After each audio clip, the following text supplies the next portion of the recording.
pero mi cielo tendrás después de la oscuridad, la luna en cuarto creciente. Seguimos en Palabra de Campo y es un placer enorme recibir aquí en los estudios a Alejandro Panunzio, que es presidente de la Asociación de Productores de Arándanos de la Mesopotamia y además vicepresidente de la Asociación de Exportadores de Frutas del Hemisferio Sur. Tenemos un montón de puertas posibles para abrir con esta cantidad de cosas que haces. Alejandro, gracias por estar acá. Muchas gracias por la invitación. Por favor. ¿Sabés que siempre que veo los contenidos y las cosas que vos compartís y te escucho hablar muchas veces en otras entrevistas, te tengo muy vinculado a lo que son las actividades regionales, las productivas, donde sabés perfectamente lo que pasa, lo que se vive en cada una de ellas, lo que cuesta producir, estás muy vinculado por supuesto a la fruticultura. ¿Cómo es producir en la Argentina? Bueno, pavada de pregunta, producir en la Argentina. Producir en la Argentina lo que tiene dentro del mundo de la fruticultura y de la horticultura intensiva se da lo mismo. Son procesos a mediano y largo plazo, donde uno llega a un ambiente, como decimos los agrónomos, y ve las potencialidades que tiene, y te imaginas un proyecto, y ese proyecto es a muchos años. Entonces, bueno, quizás la particularidad de Argentina es que tenemos algunos cambios que por algún lado nos tienen curtidos porque estamos acostumbrados a asemejarlos, pero por otro lado hay muchos cambios que en definitiva a veces lo que generan son que los precios relativos, los costos relativos cambian. Entonces, si aparte de eso te gusta el mercado internacional y hacer algo que esté vinculado con la exportación, uno está mirando continuamente oportunidades y las ventajas y desventajas que tenés. Por decir algo, yo por mi mundo, por venir del mundo del riego, nosotros en el mundo de los arándanos producimos y en dos zonas en Argentina, básicamente en el NEA, en Concordia y en Bellavista, con epicentro, después en el NOA con epicentro en Tucumán, y hay una zona, la primera en que esto creció, que fue la provincia de Buenos Aires. Bueno, muy bien. Nosotros acá tenemos en general agua en abundancia. Me tocó este año ir a Marruecos, y Marruecos riega con agua desalinizada del mar los arándanos que produce. ¿Cuánto le cuesta eso? $2.400 por hectárea y por año de costo de agua, de tratamiento. Entonces, uno lo mira y dice, bueno, eso es una ventaja que tiene Argentina en cuanto al agua. Claro. Ellos lo tienen como desventaja. Después, ¿nosotros qué tenemos como desventaja? Y bueno, nosotros, por ejemplo, ahora estamos pagando los insumos por el tema del impuesto país, que yo miro, están viendo algunos si se les coparticipa, no solo coparticipa. No, yo digo, no, eso no hay que coparticipar, eso hay que sacarlo, porque a nosotros nos representa todo un costo.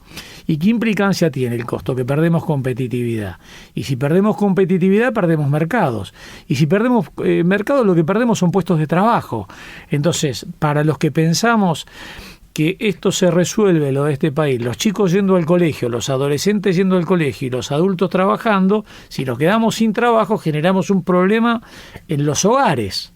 Entonces no traemos una solución de fondo. Entonces yo digo, lo mismo las retenciones, digamos. Bueno, de las retenciones pongo lo mismo y digo, las retenciones y las que no se llaman retenciones, pero el doble tipo de cambio, digamos. Digamos que cuando, ahora por ejemplo las economías regionales no tenemos retenciones, pero antes hace 2 meses o 3 meses tampoco teníamos retenciones, pero había una brecha cambiaria gigantesca. ¿Qué es esa brecha cambiaria?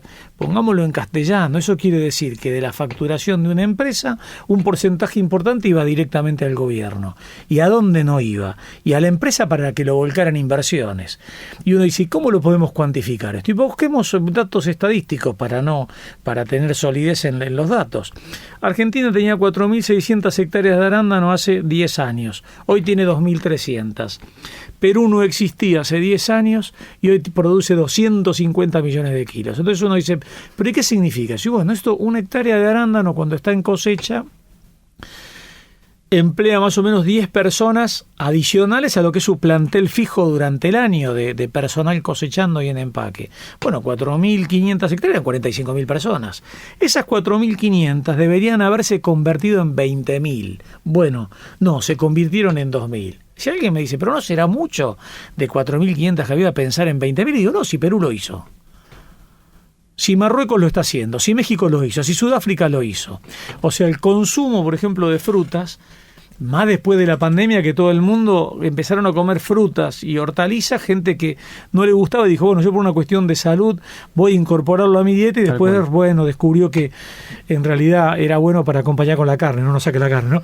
Era como para hacer una dieta más equilibrada. Tal cual. Entonces el mundo está con una demanda enorme de frutas y hortalizas. Venimos de la feria de Berlín, en la que uno ve un movimiento y todos los países exponiéndose con todo de la mejor manera para tratar de captar la atención y los compradores. ¿Y nosotros? Y bueno, nosotros, bueno, si es por Berlín, el stand argentino primero era muy lindo, muy bonito como siempre, porque uno ve el stand que mide como 30 metros de largo en 3 pasillos, con una guirnalda arriba, con una cenefa con el celeste argentino y este nuevo logotipo que tiene la agencia de inversiones de los últimos años, que yo diría... a mí me resulta muy emocionante. Cuando lo veo me resulta muy emocionante y bueno, y todas las empresas que vamos, cada uno trata de hacerlo mejor allí y bueno, y conseguir trabajo, conseguir ventas para después conseguir trabajo en cada una de las áreas en las que cada uno trabaja. Por ejemplo, había productores de cerezas, de Patagonia, ¿no? De Mendoza, entonces de cerezas, de peras, de manzanas, de cebolla, de ajo, de cítricos, o sea, del NOA, del NEA, había productores de arándanos, o sea, había una oferta bastante interesante. Es la feria de frutas frescas más grande del mundo, ¿no? Es muy importante estar allí. Así que Argentina estaba bien representada. Y bueno, como hace uno en esta actividad, ¿qué es lo que hace uno? Trata de ir un paso adelante siempre. Entonces, un poco con el cambio de gobierno, entre los que creen que es mejor y los que tienen la esperanza que creen que sea mejor, uno, bueno, apuesta a que la cosa vaya a mejorar y que las economías regionales vuelvan a tener un espacio más importante. Entonces, bueno, había muchas empresas apostando a decir, bueno, vamos a tener una mejor condición, que Dios quiera la tengamos. Apostando, porque me quedo con lo que dijiste al principio. Cuando uno inicia en la actividad, mínimo tenés 2 gobiernos. Como mínimo. Como mínimo. Mínimo. Por ejemplo. 2/3. Sí, yo te diría que 3 años ¿No? tres periodos se van, porque uno hace una plantación de estos cultivos frutícolas y vos decís, ese cultivo frutícola es a 15 años. Entonces claro. Estamos hablando casi de 4. Claro. Con lo cual uno dice, bueno, dentro de los que estamos en la fruticultura, más allá de la postura política que tenga cada uno, porque dentro de la profesión hay cosas que acordamos y uno dice, estamos todos de acuerdo que queremos que haya desarrollo en cada una de las áreas productivas, claro, que hay un potencial por explotar. Sí. Bueno, entonces acordemos eso, acordemos una serie de cosas que vos digas, bueno, yo con esto le doy un marco a todos los productores como para que puedan crecer. Y yo te digo, mínimo son 3 gobiernos, y acá si estamos pensando que cambiamos día por día, eso no te favorece, eso te perjudica, ¿no? Los últimos 3 fueron además de 3 signos políticos distintos.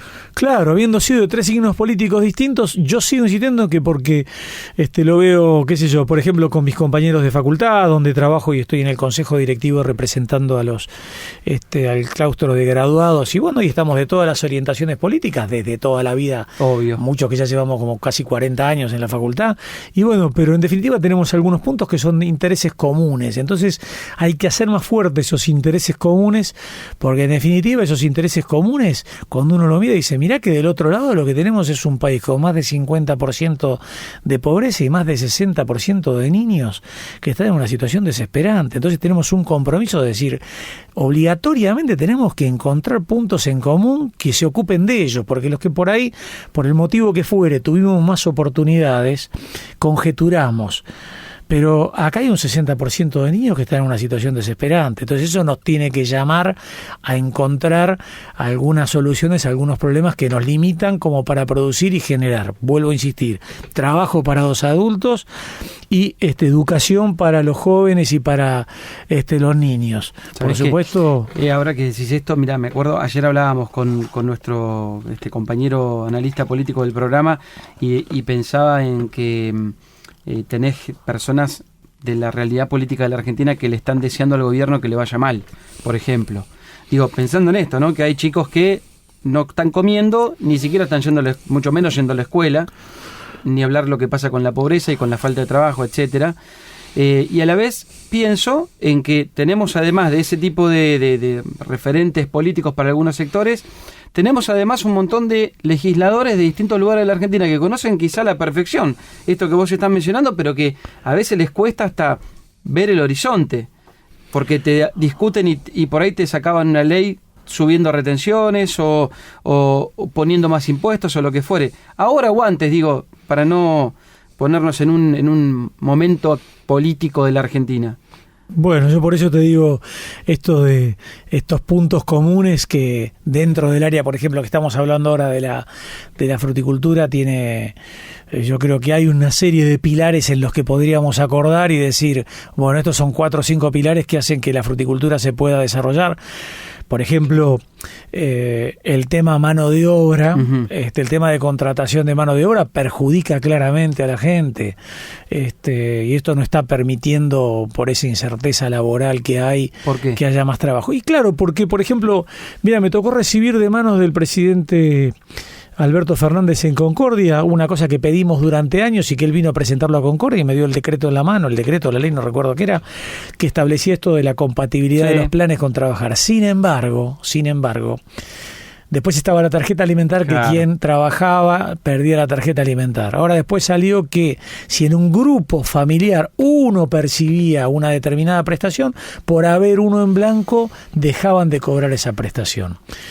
Entonces uno dice, bueno, a nadie le es ajeno que hay gente que sin la ayuda de todos los que podemos ayudar, no puede esperar 2 minutos más. Entonces todo lo que facilite definitivamente esa contratación y que cambie lo que era antiguamente. Antiguamente cualquier persona que venía a trabajar en algún lugar lo primero que quería era estar en blanco. No puede ser que hemos trabajado ahora que uno le dice a alguien, el trabajo es en blanco y le dice, no tengo DNI a mano. No, de ninguna manera.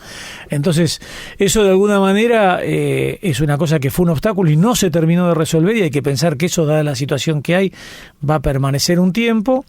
Y después, bueno, hay una cuestión adicional que es para los trabajadores de temporada, porque, digamos, las economías regionales tenemos 2 tipos yo digo colaboradores, porque somos compañeros de trabajo en realidad.